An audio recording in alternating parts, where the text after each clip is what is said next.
Está estreando nos cinemas do Brasil um filme chamado Uma Noite em 67, que registra a final do terceiro Festival da Música Popular Brasileira no ano de 1967, aqui em São Paulo. Uma final histórica, né? E que tem muita história bacana por trás dela.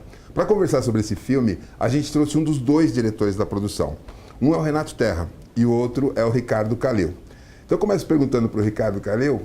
Ricardo, como surgiu a ideia? Parece que o Renato tinha uma tese a respeito da era dos festivais e dali brotou a ideia, não? Exato. Em 2003, o Renato fez um trabalho de conclusão de faculdade sobre a era dos festivais. Ele foi incentivado a tentar transformar isso num documentário. Me chamou um pouco depois para participar do projeto. Eu trabalhava com ele, já escrevia sobre cinema. Daí a gente apresentou para a Videofilmes, que é uma grande produtora do Rio. Fomos falar com a Record e vimos que eles tinham as imagens e que nos cederiam essas imagens. E daí, a partir disso, o filme deslanchou, mas no processo total foram 7 anos, desde a ideia original até o lançamento agora. Mas, lógico, nenhum de vocês dois tinha uma experiência cinematográfica anterior, assim, de fazer filme mesmo. Como o João Moreira Salles, né, como ele recebeu a ideia, como foi a transação de vocês com ele? A gente chegou lá na Videofilme sem conhecer o João também. E a gente já foi com a ideia de fazer um filme focado em 67, né? Na final de 67. Daí a gente apresentou a ideia ao João e ele gostou de cara. E ele falou uma frase muito interessante que circula entre documentaristas, que é a seguinte, assim, se você quer fazer um filme sobre os Correios, faça sobre uma carta. E ele falou assim, vocês já vieram com uma proposta de um filme sobre uma carta, por isso eu gostei. E a gente foi lá para pedir dicas e daí, de repente, já estava a Videofilmes no filme. Foi um pequeno milagre para a gente, né? E por falar em pequenos milagres, quer dizer, tem alguns que percorrem a obra, e a gente que é jornalista sabe, tem gente ali que não gosta muito da entrevista, caso, por exemplo, do Roberto Carlos, e que está dando uma entrevista no documentário para falar de uma coisa que é a única vez na vida em que ele foi vaiado. Como foi chegar até o homem e arrancar essas informações dele? No caso específico do Roberto Carlos, assim, quem foi fundamental foi o Zusa Almeida de Mello. Que foi consultor também, né? Que é consultor do nosso filme, é o grande historiador desse período, tem um livro fundamental sobre a Era dos Festivais, chamado A Era dos Festivais, uma parábola. E na época do festival era técnico de som e amigo já do Roberto Carlos, desde aquela época. Foi ele que abriu as portas ali do Roberto Carlos pra gente.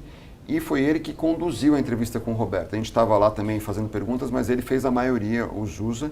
E como eles eram amigos, acho que a gente conseguiu com o Roberto uma intimidade, uma cumplicidade que é muito raro de ver, assim, né? Então, acho que com os outros também, mas com o Roberto foi muito graças ao Zusa.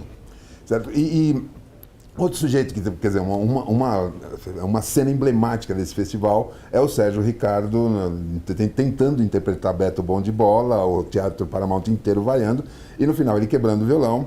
E, quer dizer, na minha geração, a gente tem muito gravado na memória só a cena dele quebrando o violão, e o documentário dá uma chance, mostra todo o contexto em que aquilo aconteceu e como a coisa chegou àquele estado, assim, né?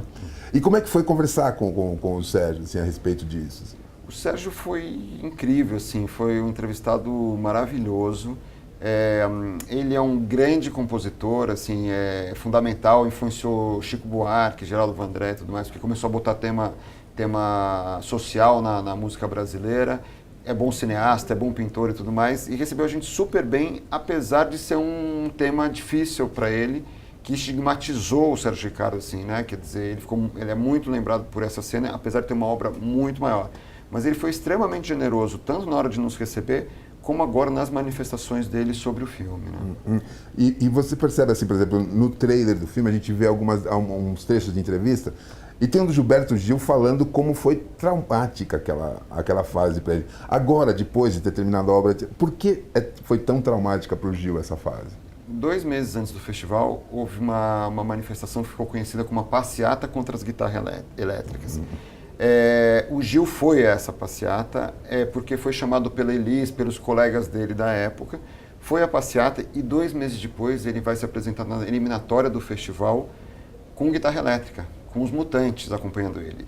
Foi um momento de enorme contradição para o Gil, porque ao mesmo tempo ele queria fazer aquela revolução do tropicalismo junto com o Caetano, mas tinha um compromisso com uma série de artistas que viam a guitarra elétrica como um símbolo da invasão americana, né? Então ele ficou tão traumatizado nesse momento que nas eliminatórias do festival ele travou, ficou na cama e o Paulinho Machado de Carvalho, que era o diretor da TV Record, teve que ir até lá ajudou a dar um banho no Gil, junto com a Nana Caymmi, que era a mulher do Gil, botou a roupa do Gil para convencer ele a tocar no festival. E daí o resto é história, você sabe, né? Domingo no Parque é um marco, né? E no próprio documentário, o Sérgio Cabral aparece dizendo que como idiota era essa coisa de contestar o uso das guitarras, né? E esses jornalistas, como vocês chegaram a ele? Porque o Nelson Motta era, produtor musical, jornalista, etc. Como vocês chegaram nessas figuras não musicais, né, para participar do documentário? Então, a gente acha que o filme tem, assim, 6 protagonistas que são os caras das 6 canções. Edu, Gil, Chico, Caetano, Roberto Carlos e Sérgio Ricardo. Mas existem outras pessoas muito fundamentais que ajudam a dar o contexto. O Zusa, o Solano Ribeiro, que é o grande produtor dos festivais, Nelson, que era a letrista do Cantador, e o Sérgio Cabral Jurado, na época, assim. São pessoas mais acessíveis, são pessoas que deram depoimentos longos e generosos, até ajudaram a compor a pauta dos artistas, né, com os depoimentos. E foi muito graças também a Videofilmes. A Videofilmes é uma produtora de documentário muito respeitada por conta do João Moreira Salles, do Eduardo Coutinho. E foi um cartão de visita, assim, abriu as portas para a gente de muitas pessoas. Então, só uma última pergunta para fechar esse bloco. Vocês fecharam, eram 12 finalistas, vocês fecharam em 6. Como vocês decidiram tirar 6 de fora?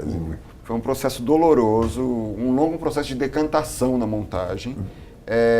Mas aos poucos o filme vai naturalmente vindo à tona o que a gente acha essencial, entende? E daí ficaram de essencial essas 6 músicas, também porque os 6 artistas dão belíssimos depoimentos. Então, por exemplo, tem um cantador que era defendida pela Elis Regina, a Elis não está viva para falar sobre ela. Então tem a Nara Leão cantando, ela não está viva, assim. Por outro lado, essas outras músicas vão estar contempladas no nosso DVD, que vai estar cheio de extras muito especiais e que sai no final do ano. Então, não deu para encaixar tudo no filme, a gente foi no que a gente achou essencial, mas a gente vai encontrar maneiras de dar vazão ao resto do material. Perfeito. Com isso a gente fecha esse bloco e no próximo a gente vai falar das implicações desse festival. Fica aí.